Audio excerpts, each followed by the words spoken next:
बिस्मिल्लाहिर्रहमानिर्रहीम। हम बात कर रहे थे लास्ट लेक्चर में 5 फोर्स मॉडल ऑफ कंपटीशन, जिसमें हमने इन 5 फोर्सेस को देखा।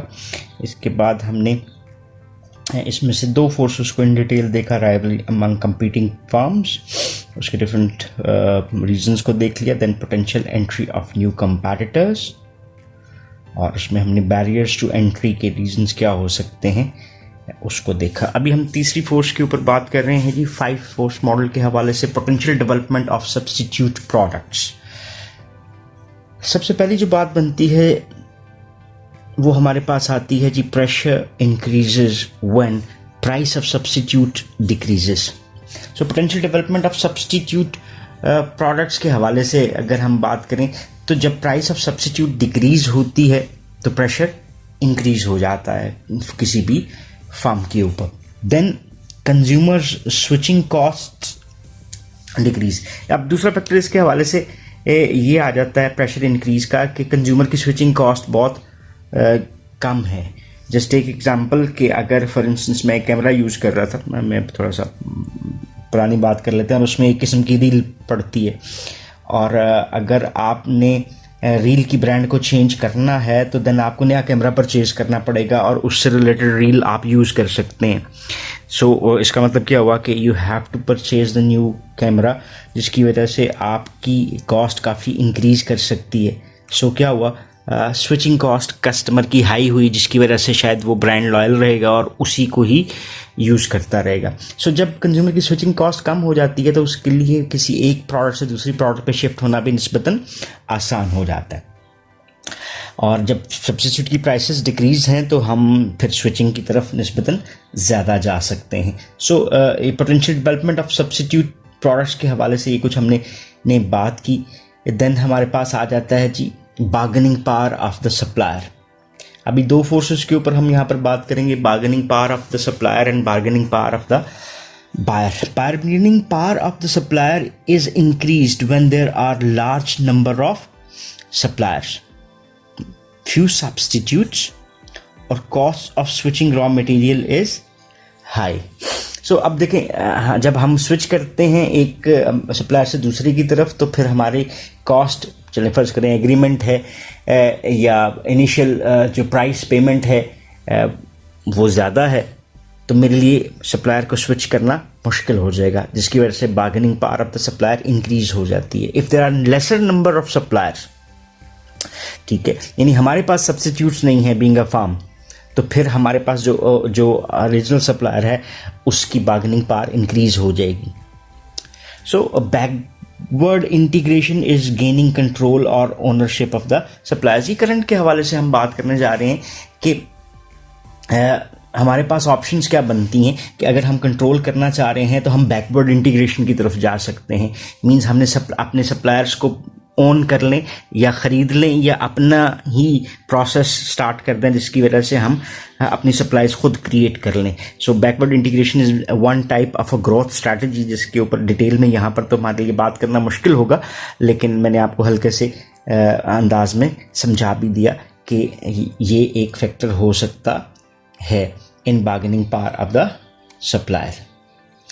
देन हमारे पास ये आ जाता है bargaining power of the consumer. Consumer कौन है जी? The one who is consuming the goods items. So customers being concentrated और buying in volume affects intensity of competition. अब 2 चीज़ें इसने हम यहाँ पर बात कर रहे हैं कि कस्टमर्स जो कंसंट्रेटेड हैं और वो क्या करते हैं, बाय इन वॉल्यूम। इसका मतलब है हमारे पास more number of sales are there. So जब when there are more number of sales, तो उस मार्केट में ज़्यादा आपको कंट्रोल नज़र आता है किसका? बायर का, कि they are basically controlling the market and the competition. So consumer power और हाई का आपको नज़र आती है वेयर प्रोडक्ट्स आर स्टैंडर्ड और अनडिफरेंशिएटेड। अनडिफरेंशिएटेड प्रोडक्ट्स हम उसको कहते हैं कि if there is a product तो हमारे पास ए की चॉइस है, अगर हमें ए नहीं मिलेगी तो हम बी ले लेते हैं, बी नहीं मिलेगी तो सी, सी नहीं मिलेगी तो D. A, B, C and D are similar products, उसमें कोई ख़ास डिफरेंस नहीं है. This is where they are undifferentiated products. और इन अनडिफ्रेंशिएटेड प्रोडक्ट्स की वजह से कंज्यूमर की पावर हाई है कि अगर मुझे कहीं पे भी किसी भी चीज़ में कोई प्रॉब्लम महसूस होती है, ज़रा सी कंप्लेंट आती है, तो I will switch from A to B और फ्रॉम B to C और C to D. तो ये bargaining power of the consumer जो है वो उसको इंक्रीज कर देता है. ये तो हमारे कुछ बातें हो गई जी bargaining power of the consumer के हवाले से. कंडीशंस को देखते हैं where consumers gain more bargaining power. पहली कंडीशन हमारे पास आती है if buyer can inexpensively switch. ये इस पे हम पहले भी बात कर चुके हैं. मेरे लिए स्विच करना from one brand to another, like if I am buying a Coke and the next time I am buying Pepsi, so मेरे लिए कोई इसमें स्विचिंग कॉस्ट अवेलेबल ही नहीं है. ठीक है. फॉर इंस्टेंस मैं जिलेट का रेज़र यूज़ करता हूँ और उसका जो रेज़र है वो दूसरी ब्रांड का वो मुझे ज़्यादा सस्ता मिल रहा है, या उसमें मुझे अगर फ़र्ज करें 10 रुपये 20 रुपये 50 रुपये का फ़र्क भी पड़ जाता है, और उस कंपनी के जो ब्लेड्स हैं वो इससे बेहतर भी हैं और सस्ते भी हैं, तो मेरे लिए वो स्विचिंग कॉस्ट इतनी एक्सपेंसिव नहीं है. If buyers are particularly important, अगर आपके बायर्स उनसे वो इम्पॉर्टेंट हैं तो भी उनकी आपको बात माननी पड़ सकती है, सो उनकी बार्गेनिंग पावर इंक्रीज नज़र आती है. If sellers are struggling in the face of falling consumer demand, अगर आपको कंज्यूमर डिमांड गिरती हुई नज़र आ रही है तो अपनी सेल्स को बेहतर रखने के लिए आप पाई छोटी होती जा रही है और छोटी पाई में से आप अपना शेयर लेना चाहते हो, तो फिर आपको कस्टमर को प्रेफरेंस देनी पड़ती है ताकि आपके पास लार्ज नंबर ऑफ कस्टमर्स मौजूद रहें. If buyers are informed about sellers products prices and cost, अगर हम कंपैरेटिव एनालिसिस की तरफ जाते हैं और अपने बायर को ये बता देते हैं कि आपको डिफरेंट प्रोडक्ट्स उनकी प्राइसेस और कॉस्ट के हवाले से क्या नुकसान हो सकता है या हमारी तरफ क्या फ़ायदा हो सकता है, तो स्विचिंग इसमें इंक्रीज़ कर सकती है. सो इस सूरत में bargaining power of the consumer can increase. If buyers have discretion in whether and when their purchase the product, so अगर बायर अपनी मर्जी रखता है कर सकता है तो वहाँ पर भी उसकी बार्गेनिंग पावर आपको इंक्रीज नज़र आती है. ये वो सिचुएशंस थी जिसको हमने देखा. सो हमने यहाँ पर अगर इसको सम अप करें तो हमने पांचों फोर्सेस के ऊपर कंप्लीटली बात कर ली और उन फोर्सेस को अंडरस्टैंड कर लिया कि what are these forces of 5 force competition.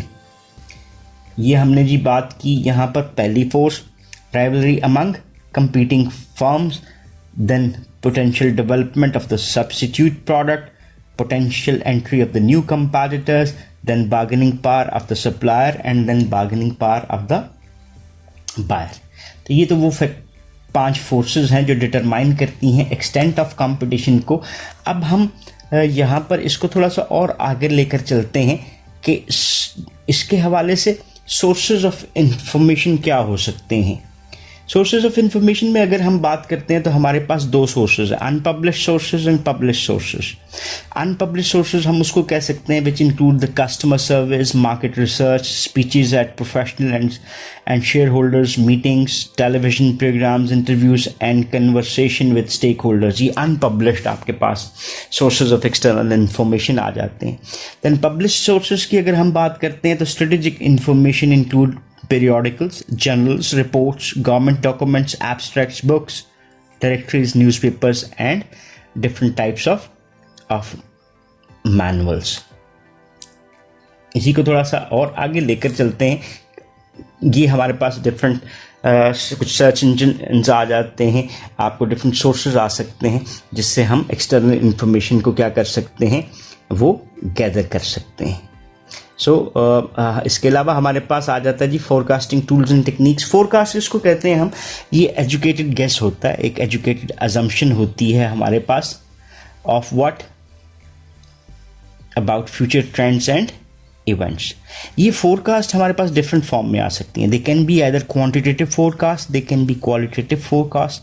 So quantitative techniques of forecasting जो हैं वो ज़्यादातर रिलेट करती हैं किसके साथ, स्टैटिस्टिकल टूल्स एंड टेक्निक के साथ, और आपके लिए डिफरेंट मेथड्स यूज़ किए जाते हैं जो कि स्टैट्स से या मैथमेटिक्स की ब्रांचेस से रिलेट करते हैं, और क्वालिटेटिव टेक्निक्स जो हैं वो more on the gut feeling and experiences आपको बेस करते हुए नज़र आते हैं. So that was about understanding the 5 force model of Michael Porter, और उसके हवाले से जो सोर्सेज ऑफ इंफॉर्मेशन हैं उसको भी हमने डिस्कस किया. सो हमारा ये टॉपिक यहाँ पर ख़त्म होता है. इसमें से अगर आपको कोई सवाल बनता हो तो आप कमेंट सेक्शन में पूछ सकते हैं. So thank you very much for watching this lecture. Have a nice time. अल्लाह हाफिज़.